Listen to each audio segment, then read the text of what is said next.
La deuxième session du comité de pilotage du projet gouvernance foncière et environnementale en Basse-Guinée s'est tenue ce mercredi 26 juillet à Conakry.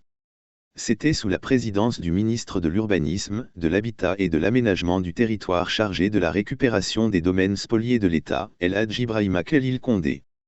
Il s'agit spécifiquement d'un projet de renforcement du dialogue multi-acteurs pour une gouvernance foncière responsable en Basse-Guinée. Il est financé par le Fonds de consolidation pour la paix et mis en œuvre par ONU Habitat, le Programme des Nations Unies pour le développement et l'organisation non gouvernementale Accord, en étroite collaboration avec les contreparties nationales sous le leadership du ministère de l'Urbanisme, de l'Habitat et de l'Aménagement du territoire.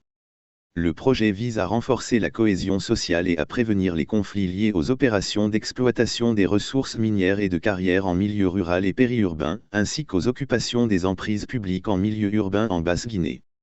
Dans son discours de bienvenue, la coordinatrice de l'ONU Habitat en Guinée, Gwendoline Mentrier, a rappelé que la sécurisation foncière et la réduction des conflits sont les problématiques phares du projet. La sécurité d'occupation et la certitude que les droits au logement, à la terre et à la propriété seront reconnus et protégés en cas de défis spécifiques tels que l'expulsion, par exemple.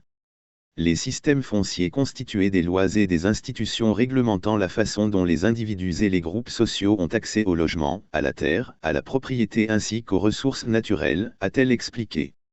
Dans son intervention de circonstance, le coordinateur réside du système des Nations Unies en Guinée par intérim, Dr Galbert Gebéoumou, a indiqué que leur engagement collectif en faveur d'une gouvernance foncière et environnementale plus apaisée et plus équitable en Guinée est essentiel.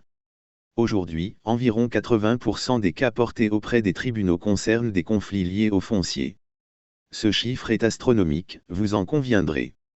Grâce au concours du Fonds des Nations Unies de consolidation de la paix, une opportunité nous a été donnée pour travailler ensemble à mieux opérationnaliser les textes existants, à mieux explorer les mécanismes de sécurisation foncière, de médiation et de recours pour les citoyens, à mieux développer les outils de planification urbaine porteurs d'aménagement raisonné, inclusif et de paix, via une pleine implication des autorités locales et de la société civile, a-t-il laissé comprendre.